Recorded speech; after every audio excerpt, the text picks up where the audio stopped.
গত আরো 2-3 বছর আগে এরকম ঘটনা করছে মেয়ের সাথে এই মেয়ের সাথে আরো 2বার ঘটনা এরকম হয়েছে। ওর মা ইজ্জতের জন্য কিছু বলেনি, সেলিমের মার কাছে যে বিচার দিছে, ভাইয়ের কাছে বিচার দিছে যে একটা মান সম্মানের ব্যাপার, এটার জন্য মেয়েটারে আত্মসমর্পণ করে রাখছে। তো এখন আবার রিটার্ন আবার করছে কি এই মেয়েটারে নিয়ে আজকে আবার ধর্ষণ করছে। আজকে ধর্ষণ আরো 2বার করছে, আরো এই এলাকার মধ্যে আরো মেয়েদের সাথে এরকম করছে। ওর চরিত্র আমরা চাই ওর জানি দ্রুত বিচার হোক, ওর জানি আমরা ফাঁসি চাই।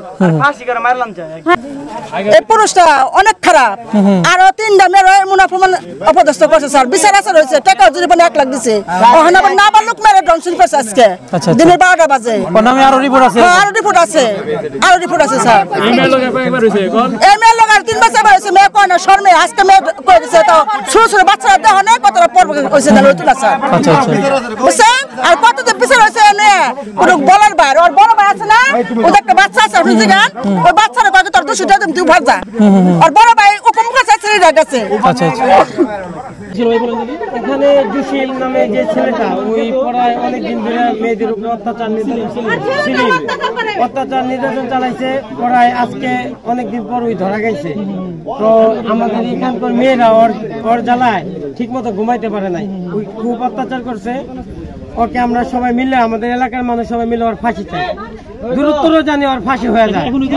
এখন ওই বলা তো আছে, আমরা চাই অতি তাড়াতাড়ি ওর যদি ফাঁসি হয় তাহলে আরো যত ছেলেরা এই কাম করতে চাইবো ওর ফাঁসি দিকে ওরা ভয় পাবো, ডরাইবো, নির্যাতন আস্তে আস্তে কমবো। আর যদি ওর ফাঁসি না হয় নির্যাতন আরো ঘরে ঘরে বাড়বো।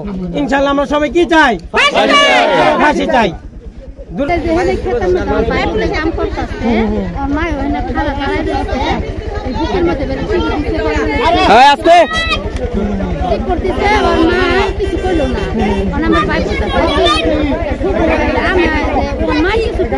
আমি আবার সমাজের সামনে আমরা শুনছি, সমাজের সামনে, লোক সমাজের সামনে আমরা এখন বাই দৃষ্টান্তমূলক শাস্তিটা যেটা আমরা লোক সমাজের সামনে আর ফাঁসি যায়, আর কোনো মানুষ যাতে এরকম না করতে পারে, এটাই।